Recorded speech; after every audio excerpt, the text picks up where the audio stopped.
What do you say when folks make the argument that the Washington State Democratic Party has moved too far left, too far radical left? We've got a socialist likely to win the mayor's contest in Seattle. Is that the future of the party? And are you worried that that could come back to bite Washington Democrats if that's going to be the new face? Well, first of all, I mean, Katie Wilson is running as a Democrat. And so, I think these terms and categories kind of get thrown around, but I think we have to be clear on that. I think that, look, voters are picking who they want to represent them.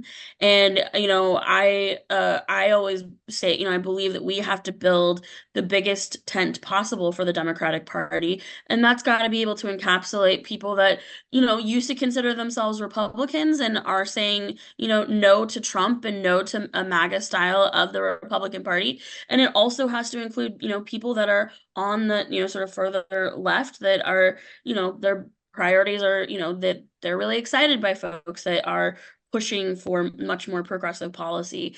That's, we are a coalitional party, and that's not a bad thing. I think that's a good thing. And I think, what we're seeing is that sort of diversity across the spectrum because more people want to be in the Democratic Party than, the Republican Party that has really tied itself to Donald Trump, even at the local level here in Washington. I mean, we saw that play out in like, the governor's race last year that Dave Reichert, who, would have been considered a, more sort of moderate Republican, spent that whole year talking about and trying to play up his connections to Trump and that he was, as MAGA as they come. Like that's where they're stuck. And we as Democrats have to just continue to build so that people want to come in and be a part of, this party and stand up for our values.